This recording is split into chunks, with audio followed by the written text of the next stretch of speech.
everyone, and this is Being Practical. In this video, we're going to discuss how Black women as a collective don't quite understand or can grasp the fact that we're in a very unique position. Very unique. And we're not really understanding that because of self-doubt and discrimination. I do understand that fact. Those kinds of things gets into our heads and it really messes with us mentally and emotionally. Understandable. But as I've said in previous videos, it's time to wrap that up. 2021 is the year that things are going to change drastically and aggressively in the right direction. It won't be negative. It'll be a little forceful, and it may be a little triggering, but I feel like most of the time when it's time for a change or a shift, you can't really do it slowly and softly. It has to be like a jolt to the system, honestly. And that's what's beginning to happen. I know one of the many reasons as to why we don't wear our natural hair regularly and we don't normalize it enough, it comes from a sense of survival. It's a survival tactic. This is how we get jobs. This is how we're looked at quicker, right? This is what we're thinking. And this is in no way a dig, or no one is being punished or chastised for what I'm saying. I'm not trying to make anyone feel bad. I just need us to pay attention to the fact that we're actually not comfortable with the way we look naturally. We don't like the way we look naturally. We don't feel comfortable, and it shows in our actions. A lot of people are into this leveling up trend, and I would be fully on board if a lot of the Black leveling up YouTubers and influencers would talk about the fact that we kind of need to like the way we look before we start doing much of anything else. Improving our self-esteem and the way we look naturally is a humongous step in the right direction, and that's lacking in almost every single one of those leveling up content creators. And I call BS on most of it,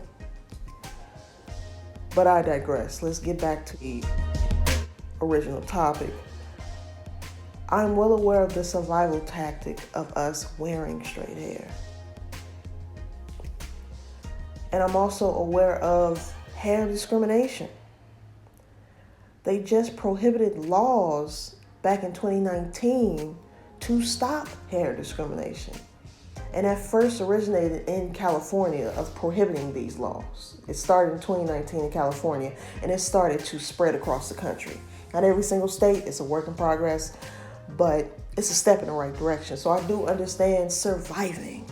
I do get it. And I also get the fact that the Black community has mocked us for the way we naturally look forever, honestly. Much of the Black community love to blame the white man, you know. We like to do that a lot. But a lot of our demise is our fault simply because we participate in reinforcing these standards. Is there pushback? Yeah, but it wasn't enough.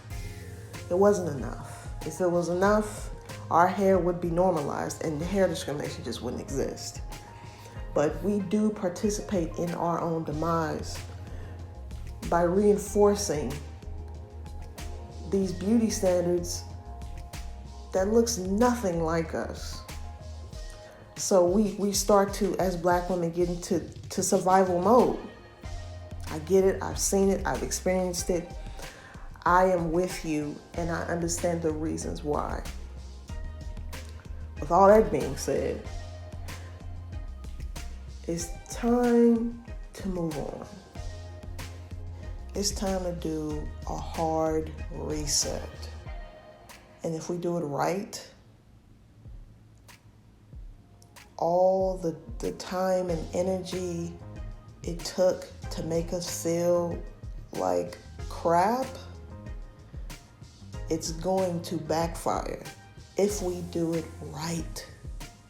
It's all going to backfire and be a waste of time, because I know this didn't happen overnight. When you condition someone, it takes time. This was centuries of conditioning, of letting us know that the way we look naturally was never good enough. But this year, this time period, this couldn't have been more of a perfect time to regain and reclaim what we need back. Wallowing is over. Complaining is over with. Wallowing, complaining, self-doubt, just throw it all away and just do a hard reset. A hard reset. And take little steps. Little steps like trying to figure out your hair, understanding the chemistry with other products, materials. You know, you'll have to go back to the drawing board for sure.